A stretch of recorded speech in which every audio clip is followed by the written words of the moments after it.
Bermudas Mobile is a new mobile network operator launching in Bermuda and Cayman. Super excited to be introducing a state-of-the-art 5G implementation in these two new geographies.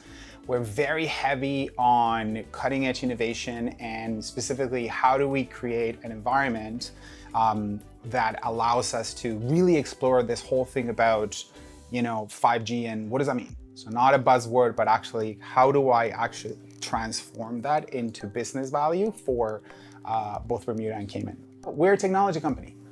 So for us, we live digital. The principles that are embedded within our culture from an innovation perspective is they're very centered around experimentation. They're very centered around decentralized decision-making. They're very centered around trust and transparency. So for us, from a disruption perspective, we really want to come in with a much modern approach to customer service, a much modern approach to all the way from onboarding to servicing to even the way that we structure our plans for our customers. We're really taking the telco legacy mindset and changing it to fit the 21st century. So how do you respond to all these changes? That for us is foundational, and when looking for partners, we really focus on who can provide that. Meta IT in this particular case, we've been partnered on delivering a state-of-the-art onboarding experience. The Paradise partnership started at the beginning of 2023. What they asked in terms of Meta to start is they needed a partner that could be really flexible and bringing the right people and also fitting their culture. One thing that is extremely important about partners are that they have a similar mindset and more relevantly, culture. We protect our culture in an extreme way, is what I would like to say. And when we look for partners, we look for partners that are able to meet some of the specific levels of agility that we have, levels of responsiveness, levels of working through complexity. And what I mean in complexity is like, we really don't know what's going to happen in a couple of years. With Paradise, we don't have one project. So what we have is a full services called, it's Agile Squad.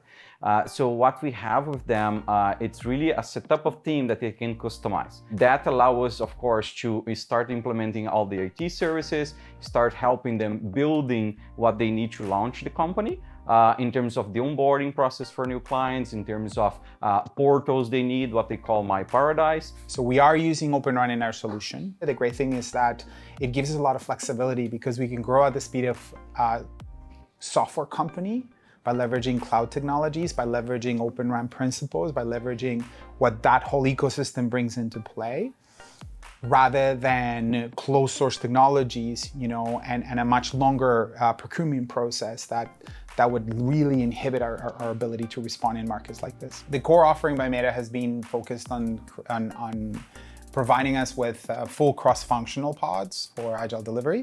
The great thing is that the members of these pods they have a really good level when it comes down to not only full stack development, but also agile principles. So it's very easy to work with them.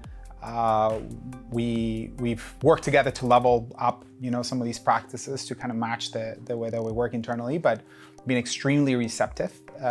And right now the model is there's a continuous backlog of stuff that the team continues to deliver, and they're helping in many different areas, not just in the initial scope. We started working remotely, and we've been remote for the whole time. But in a world of, digital presence, remote work, like all these different things, the capability of spending time together as humans is extremely valuable. So we took an opportunity to come to Brazil as a team. We've spent the whole week working together in terms of how do we solve some of the hairier and bigger problems that require that kind of interaction human to human. And more importantly, just to get to really know who is that person that I see in a little square, every day, every morning. Who is that person behind that screen as a person? Because ultimately, we may talk about disruption, we may talk about technology, we may talk about innovation, but it's driven by people.